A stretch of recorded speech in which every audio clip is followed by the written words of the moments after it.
अगर आप काफ़ी अरसे से यूई में जॉब्स के लिए अप्लाई कर रहे हैं और आपको काफ़ी अरसे से कोई रिक्रूटर अप्रोच नहीं कर रहा है, कोई कंपनी अप्रोच नहीं करी, तो ये वीडियो आपके लिए काफ़ी ज़्यादा फ़ायदेमंद होने वाली है। क्योंकि इस वीडियो में मैं आपको बताऊंगा कि आपने अपनी सीवी कैसे बनानी है। बहुत सारे लोग होते हैं जो कहते हैं यार हमारे कंट्री की वीज़ा पॉलिसी ऐसी है जिस वजह से हमें रिक्रूटर्स अप्रोच नहीं कर रहे। सही है, वो भी वन ऑफ द रीज़न हो सकता है, लेकिन हमेशा वो रीज़न नहीं होता। बहुत ज़्यादा रीजंस वो होते हैं जो कि आपको पता नहीं होते। तो अभी मैं आपसे एक सीवी का जो टिप्स एंड ट्रिक्स शेयर करूंगा वो आपने लाजमी फॉलो करना है, जिससे आपकी सीवी लाजमी फिल्टर होगी और आपको लाजमी रिक्रूटर अप्रोच करेगा। टिप्स एंड ट्रिक्स बताने से पहले मैं आपको अपनी प्रोफाइल दिखाना चाहूँगा नौकरी गल्फ की, कि मेरे आप देख सकते हैं जिस तरह लास्ट 7 डेज़ में 4 सर्चेज हुई हैं, लास्ट 30 डेज़ में 17 हुई है और लास्ट 90 डेज़ में 47 हुई है। और नौकरी गल्फ आप कह सकते हैं कि one of the most recommended platform है अगर आप यूई में जॉब ढूंढ रहे हैं। और बेसिकली ये प्रोफाइल दिखाने का पर्पज़ ये था, मैंने मैंने वही वाली टेक्निक सारी यूज़ की है जो सी मैं आपको आज बताने वाला हूँ। तो इसीलिए आपने सारी वीडियो देखनी है, और ताकि आपको इससे मैक्सिमम गेन हो और आपको जल्द से जल्द एचआर या कोई भी रिक्रूटिंग कंपनी यूई की अप्रोच करे। और इसके साथ साथ मैंने आपके लिए एक पीडीएफ डॉक्यूमेंट प्रिपेयर किया है जिसमें मुझे काफ़ी ज़्यादा टाइम लगा है। और ये डॉक्यूमेंट आपके लिए काफ़ी ज़्यादा वैल्यूएबल होगा, क्योंकि मैंने आपके लिए यूई के रिक्रूटर्स और कंपनीज़ की लिस्ट प्रिपेयर की है, जिसको आप यूट्यूब डिस्क्रिप्शन से डाउनलोड कर सकते हैं और आप उन कंपनीज़ को फॉलो करें। जो डॉक्यूमेंट है उस डॉक्यूमेंट में बेसिकली मैंने कंपनी का नाम, उनका ईमेल एड्रेस और उनका लिंक्डइन अकाउंट, ये तीनों चीज़ें मैंने साथ साथ मेंशन की हैं। और ये काफ़ी ज़्यादा एक वैल्यूएबल प्रैक्टिस है, क्योंकि जब मैं यूई नहीं आया था उस टाइम तक मुझे काफ़ी रिक्रूटिंग कंपनीज़ का पता ही नहीं था।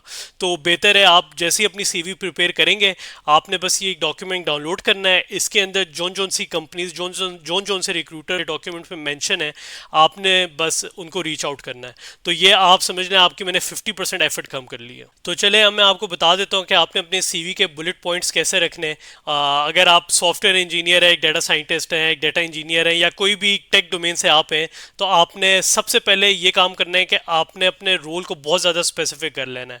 लेट सपोज अगर आप डाटा साइंटिस्ट हैं, तो आपने ये भी डिफाइन करना है कि आप जूनियर डाटा साइंटिस्ट हैं या सीनियर डाटा साइंटिस्ट हैं। इसकी वजह ये है क्योंकि अगर जूनियर डाटा साइंटिस्ट होगा उसके रोल भी काफ़ी स्पेसिफिक हो जाएगा, सीनियर जो होगा उसका भी काफ़ी स्पेसिफिक हो जाएगा। तो इसीलिए सीवी को बेसिकली ड्राफ्ट करते हुए आपने अपने रोल को बहुत स्पेसिफिक रखना है। तो नेक्स्ट स्टेप हमारा ये है कि हम लोगों ने उस टाइटल को सर्च करना है नौकरी गल्फ में या लिंक्डइन पे, और वहाँ पे जोन जोन सी जॉब डिस्क्रिप्शंस आ रही होंगी या टेक्निकल स्टैक आ रहा होगा उसको हमने राइट डाउन कर लेना है डॉक्यूमेंट में।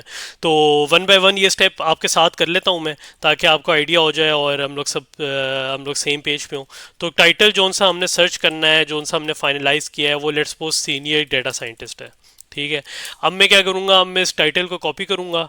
टाइटल को कॉपी करने के बाद मैं जाऊँगा लिंक्डइन पे, लिंक्डइन की जॉब्स में जाऊँगा और यूई रीजन अपना सेलेक्ट करूँगा और यहाँ पे मैं डाल दूँगा जॉब टाइटल।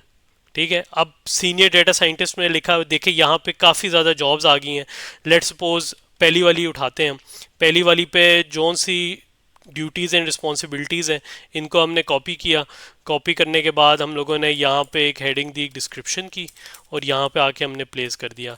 लाइक वाइज जो कि स्किल्स हैं, जो कि रिक्वायरमेंट होती है जॉब की, वो क्या क्या है उसको भी हम कॉपी कर लेते हैं यहाँ से, ताकि हमें आइडिया हो कि जो सीनियर डाटा साइंटिस्ट है उसके लिए कौन कौन से स्किल्स की रिक्वायरमेंट है और कौन कौन सी यूज़ केसेस और कौन कौन सी चीज़ें मतलब रिक्वायर्ड हैं। एक ये केस था हमारे पास। दूसरी सीवी हम सीनियर डेटा साइंटिस्ट की ई एंड की देख लेते हैं। इसमें ये देख लें, इसको भी हम कॉपी कर लेते हैं यहाँ से। सही है, ये हमने सेकंड वाली कॉपी कर ली डिस्क्रिप्शन।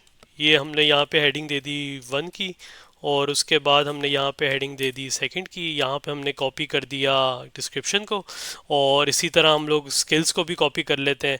यहाँ पे जो लिखे हुए हैं इसको हमने कॉपी कर दिए स्किल्स को इस तरह करके, और यहाँ पे इसको हम हेडिंग देते हैं 1 की और इसको हम हेडिंग देते हैं 2 की। यहाँ पे हमने कॉपी कर लिया। अब जो नेक्स्ट स्टेप हमारा है वो काफ़ी ज़्यादा इंपॉर्टेंट है।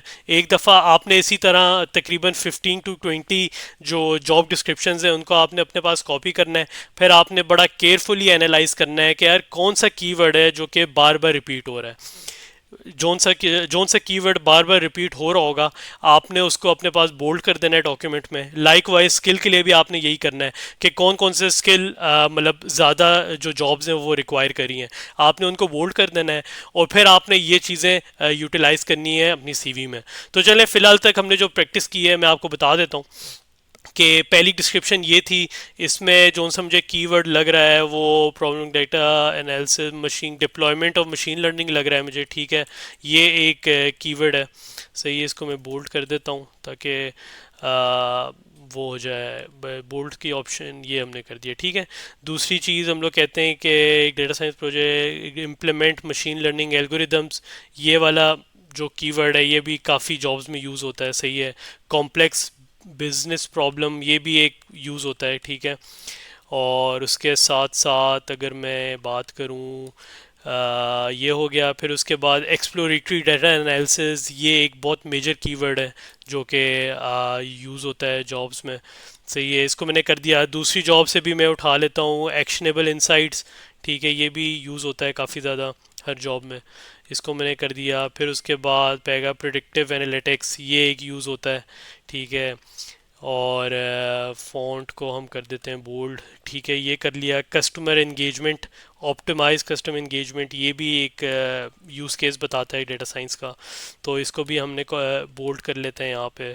और कस्टमर कस्टमर एंगेजमेंट दोबारा आ गया, ठीक है। इसके बाद डेटा ड्रिवन सॉल्यूशंस, ये भी काफ़ी ज़्यादा यूज़ होता है सीवीज़ में, ठीक है। और उसके बाद ये चीज़ हो गई। फिर उसके बाद आपने मॉडल पर इवेल्युएट मॉडल, ये वाली चीज़ भी काफ़ी ज़्यादा यूज़ होती है और ये सेंस भी बनाती है कि आप अपनी सीवी के लिए ड्राइव करें।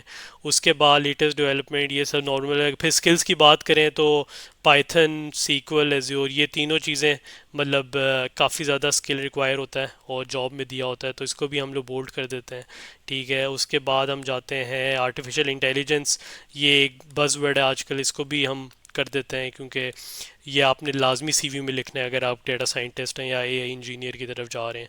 उसके बाद यहाँ फिर पाइथन आ गया है, और ये pandas, नमपाई, scikit learn, tensor flow, ये सब आप देख रहे हैं कि ऐसे कीवर्ड्स बेसिकली ये सब चीज़ें यूज़ हो रही हैं, ठीक है। अब उसके बाद हम जाते हैं आगे और देख लेते हैं क्या क्या चीज़ें रिक्वायर्ड हैं स्किल्स में।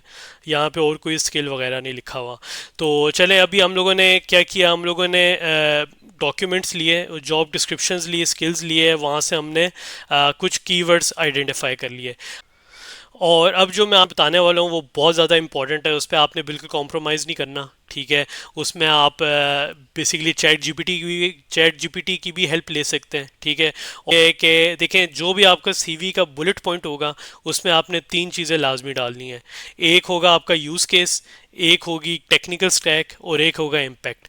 इन तीन चीज़ों को मर्ज करके आपने अपने सीवी के बुलेट पॉइंट्स बनाने हैं, सही है। और ये बहुत ज़्यादा इंपॉर्टेंट है, और ये एक रूल, मतलब रूल ऑफ थंब भी कह सकते हैं आप इस चीज़ को, कि सीवी के बुलेट पॉइंट्स में ये चीज़ें होती हैं। लेट सपोज आपको समझ नहीं आ रही है आपने ये तीन चीज़ें कैसे इनकॉर्पोरेट करनी है, तो आप चैट जीपीटी यूज़ कर सकते हैं। उसकी भी हम लोग साथ एक एग्जांपल कर लेते हैं। लेट सपोज हम देखते हैं कि यहाँ से हम उठाते हैं, let suppose optimise customer engagement उठा दिया हमने, ठीक है। ये एक हमारा स्टेप हो गया, इसको हम कह देते हैं ये हमारा यूज़ केस हो गया, ठीक है। यूज़ केस के बाद हमारे आ जाता है इम्पैक्ट की बात करते हैं। इम्पैक्ट हम कह देते हैं लेट्स सपोज 10 to 15% इम्पैक्ट है इसका, सही है। और उसके बाद टेक्निकल स्टैक की अगर हम बात करें तो टेक्निकल स्टैक हम निकाल लेंगे, साइकिट लर्न, नम पाई, ये दो हम यूज़ कर लेते हैं, ठीक है। या चले एक हम यूज़ कर लेते हैं क्योंकि सीवी का जो बेसिकली बुलेट पॉइंट है उसमें एक ही स्किल आए तो ज़्यादा बेहतर है। इससे हम लोग मैक्सिमम स्किल्स को सीवी में डाल सकते हैं, ठीक है। ये किया, इसको मैंने कॉपी किया। कॉपी करने के बाद मैं चैट जीपीटी पे जाता हूँ। चैट जीपीटी पे जाने के बाद मैं यहाँ पे लिखता हूँ तीन ये पॉइंट्स पे, एक टास्क इसको दे देता हूँ। I am preparing a CV for senior data scientist.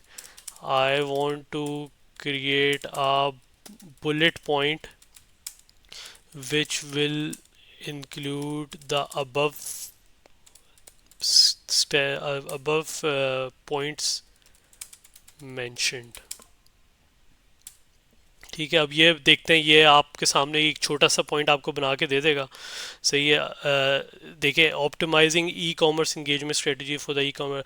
अब मैं कहता हूँ please write it briefly for the CV bullet point. Okay, also incorporate the e-commerce industry. आप इंडस्ट्री भी बता दें, वो आपका ज़्यादा एक वैल्यूएबल चीज़ होगी। ठीक है, आपने ये देखे एनहेंस्ड ई कॉमर्स कस्टमर के by 10 to 15% through scikit learn, ये पॉइंट आपने उठाना है। और ये आपका जो बुलेट पॉइंट है, सीवी के जो बुलेट पॉइंट्स हैं, उसमें आपका पहला पॉइंट हो जाएगा ये वाला। ठीक है, और इस देखें ये स्टेप था, ये 3 स्टेप्स हैं, और ये आप फॉलो करेंगे तो लाजमी आपको रिक्रूटर्स अप्रोच करेंगे। क्योंकि देखें, आपने कीवर्ड्स भी डाल दिए, आपने यूज़ केस भी डाल दिया, आपने टेक्निकल स्टैक वगैरह हर चीज़ आपकी सीवी में है, तो लाजमी आपकी सीवी फ़िल्टर होगी। और ये वाला राइट मेथड है। और ये जब आप अपने बुलेट पॉइंट्स बना लें, यही वाले बुलेट पॉइंट्स आपने नौकरी गल्फ में भी यूज़ करने हैं, आपने इंडीड पे भी यूज़ करने हैं, जहाँ जहाँ भी आप अपनी सीवी के लिए प्रोफाइल बना रहे हैं, हर जगह आपने ये वाले कीवर्ड्स यूज़ करने हैं। और आप ट्रस्ट करें, आपको इस चीज़ का काफ़ी ज़्यादा फ़ायदा होगा। और बस यही है मेरी तरफ से आज की वीडियो के लिए। और अगर आपका कोई भी क्वेश्चन है तो डिस्क्रिप्शन में मैंने लिंक दिया हुआ है, आप वहाँ पर मुझसे पूछ सकते हैं। Thank you.